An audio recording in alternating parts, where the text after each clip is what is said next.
Hello everyone. तो आज की क्लास का आपका टॉपिक है अनुपान एवं औषध सेवन काल। देखिए, एग्जाम पॉइंट ऑफ व्यू से ये टॉपिक इतना ज़्यादा इम्पोर्टेंट नहीं है। अगर यहाँ से उठाया गया तो 2 मार्क्स का ही क्वेश्चन आएगा ज़्यादा से ज़्यादा। लेकिन हाँ, ये है कि अगर किसी एग्जामिनर ने देना चाहा तो यहाँ से 10 मार्क्स का क्वेश्चन भी आपके एग्जाम में बन सकता है। क्या क्वेश्चन होगा, कैसे होगा, एक एक करके हम आगे सारी बात करेंगे। तो चलिए टॉपिक शुरू करते हैं। अनुपान एवं औषध सेवन काल। सबसे पहले हमें अनुपान के बारे में पता होना चाहिए कि अनुपान होता क्या है। आप सभी जानते भी होंगे, फर्स्ट ईयर से पढ़ते आ रहे हो। अनु पश्चात सह वा पीयते इति अनुपान, यानी कि जो द्रव पदार्थ औषध के साथ या औषध के बाद पिए जाते हैं उन्हें क्या कहते हैं, हम अनुपान कहते हैं। आपने कोई भी औषध ग्रहण की, रोगी कोई भी औषध ग्रहण करेगा तो या उसे दूध के साथ लेगा, जल के साथ लेगा, मधु के साथ, घृत के साथ, किसी भी चीज़ के साथ अगर वो उसको लेता है तो और उसके साथ लेता है या औषध लेने के बाद पीता है तो वो क्या कहलाता है, सिंपल लैंग्वेज में अनुपान। क्लियर है। फिर आते हैं इसके अंदर क्या क्या प्रॉपर्टीज होती हैं। ऐसा क्या है अनुपान के अंदर जिसको हम औषध के साथ या औषध के बाद ग्रहण करते हैं। कोई ना कोई तो इसके अंदर प्रॉपर्टी होगी। तो कौन सी प्रॉपर्टी होती है उसकी बात करते हैं कि यद आहार गुणई पानम विपरीत तदिश्यते। डेफिनेशन याद करना जरूरी नहीं है, हिंदी में याद रखिएगा कि जो खाए हुए आहार औषध के गुणों से विपरीत गुण वाला हो। ध्यान से सुनिएगा कि आपने जो भी औषधि आहार ग्रहण किया उनके गुण से विपरीत होना चाहिए, ना कि वीर्य से विपरीत। सुनना, वापस रिपीट कर रही हूँ। जो भी आहार या औषध ग्रहण किया है उसके साथ आप जो भी अनुपान ले रहे हो वो गुण में उस आहार औषध के गुणों से कैसा होना चाहिए, विपरीत। लेकिन वीर्य में विपरीत नहीं होना चाहिए। जैसे कि आपने कोई भी औषध ऐसे ग्रहण की जो शीत वीर्य वाली है तो फिर आपको अनुपान उष्ण वीर्य वाला नहीं लेना है, क्योंकि अगर आपने वीर्य विपरीत लिया तो क्या होगा, वो उतना वर्क नहीं करेगा। किंतु वीर्य में धातु के विपरीत या विरोधी नहीं होना चाहिए, वही अनुपान क्या कहलाता है, प्रशस्त अनुपान कहलाता है। ठीक है। फिर उसके बाद आता है इसका प्रयोजन। प्रयोजन में क्या है कि अनुपान के साथ औषध ग्रहण करने से, मतलब ऐसा क्या, क्यों, क्या इम्पोर्टेंस है अनुपान की औषध के साथ लेने की, उसकी बात करें हम कि अगर आपने कोई भी औषध अनुपान के साथ ग्रहण किया ना तो वो बॉडी में जल्दी से जल्दी फैलेगी और अपना वर्क शुरू कर देगी। ठीक है। तो औषध शरीर में जल्दी फैलकर अपना कार्य करती है। उसमें भी श्रेष्ठ अनुपान के रूप में जो है मधु को बताया गया है, शौद्र को बताया गया है कि मधु जो होता है वो योगवाही होता है।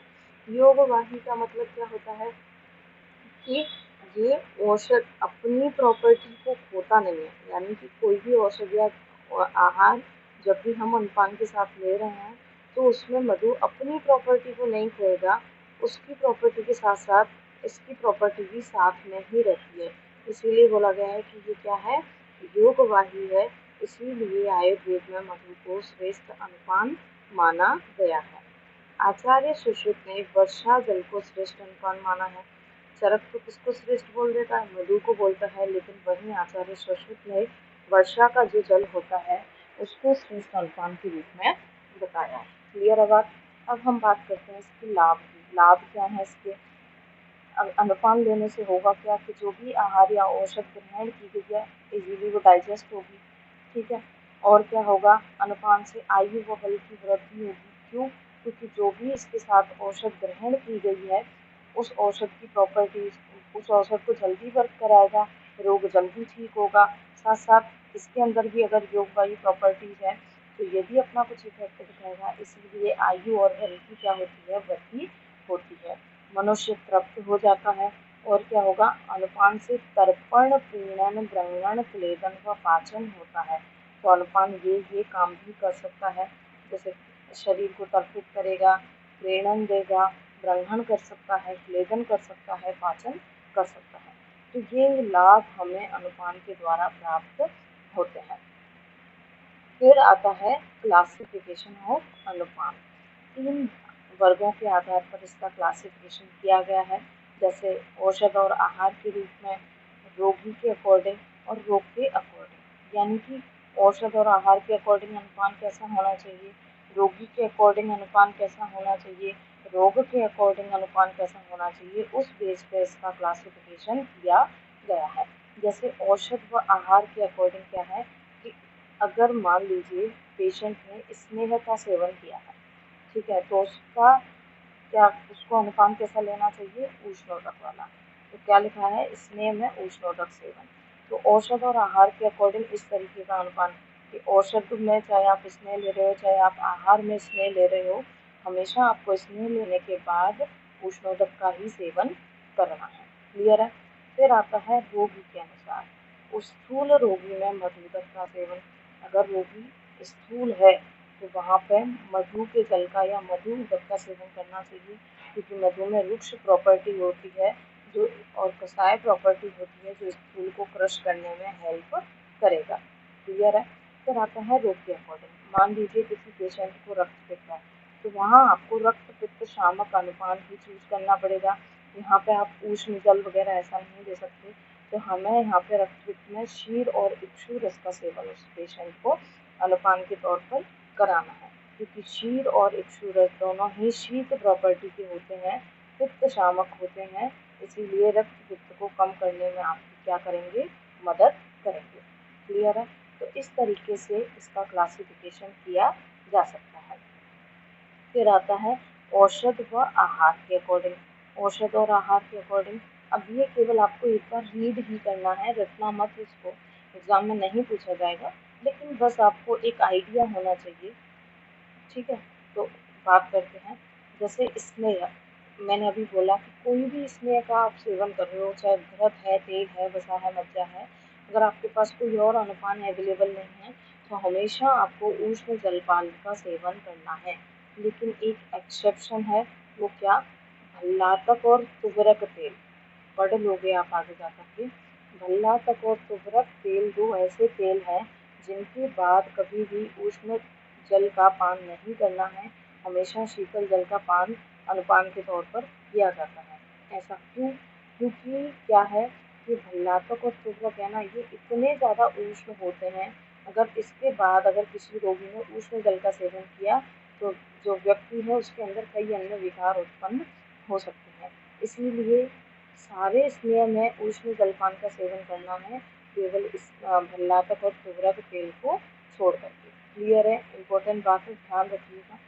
फिर है मधु, मधु हो, दही हो, मद्य हो या भल्लातक या तुगरक तेल हो, इन सब में कैसा अनुपान करना है, शीतल जलपान। क्योंकि देखिए मधु है, दही है, मद्य है, ये सब कैसे वीर्य वाले होते हैं, ये कैसी प्रॉपर्टी वाले होते हैं, कैसे गुण वाले होते हैं, उष्ण गुण वाले होते हैं, इसीलिए गुण से विपरीत शीतल जल का पान यहाँ पे कराना है। क्लियर है। हरितकी जब भी लेते हैं तो आपने ऋतु हरितकी पढ़ी होगी। ऋतु हरितकी में 7 तरीके की चीज़ें अनुपान के तौर पर यूज की जाती हैं, 6 सॉरी, सैंधव है, शर्करा है, सूंठी है, पिपली है, गुड़ है, मधु है, यानी कि कौन सी ऋतु में कौन सा, तो आप इतना याद मत रखिएगा, केवल आपको इतना पता होना चाहिए कि आप हरितकी को कौन कौन से अनुपान के साथ ले सकते हो। अगर लहसुन औषध के रूप में प्रयोग किया है तो उसका अनुपान कैसा होगा, शर्करा, मधु, घृत, जो तीक्ष्ण उष्ण इनके विपरीत गुण वाले होंगे ना, वो लहसुन के क्या बनेंगे, अनुपान बनेंगे। फिर उसके बाद रोगी के अकॉर्डिंग, रोगी के अकॉर्डिंग हम बात कर भी चुके हैं कि रोगी अगर क्रस है तो आपको ऐसा अनुपान देना है जो उसको स्थूल बनाने में मदद करे, जैसे मांस या शुरा। ठीक है, इनका मांस रस का या शुरा का प्रयोग किसके अंदर करना है, क्रस रोगी के अंदर। अगर रोगी स्थूल है तो अनुपान मधुदक का होना चाहिए।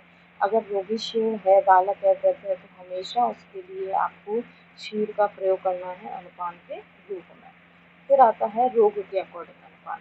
रोग के अकॉर्डिंग अनुपान में जैसे अगर वातज रोग है तो हमेशा अनुपान कैसा होना चाहिए, उसकी प्रॉपर्टी के विपरीत, यानी कि स्निग्ध और उष्ण प्रॉपर्टी वाला अनुपान होना चाहिए।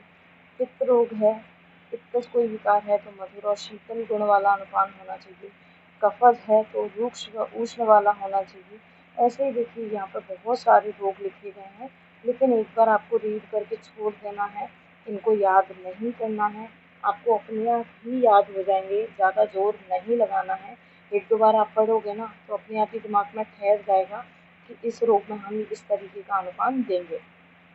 आपको यहाँ पे ज़्यादा दिमाग नहीं लगाना है। तो एक बार केवल इनको रीड ही करना है, इनमें समझने जैसा कुछ भी नहीं है, केवल एक बार रीड करके छोड़ देना। जैसे 2-4 में पढ़ती हूँ, जैसे मान लीजिए ज्वर में आप क्या दोगे, अनुपान के तौर पर पित्त पापड़ा का स्वाद, गृहिणी में तक्र बेस्ट अनुपान होता है, क्रमी में विड़ंग चूर्ण अनुपान के तौर पर यूज किया जाता है, अतिसार की गैस्ट्रिक ड्रग क्या होती है, पोटस होती है, तो वही अनुपान के तौर पर आप तस्तुक्वाद का यूज कर सकते हो।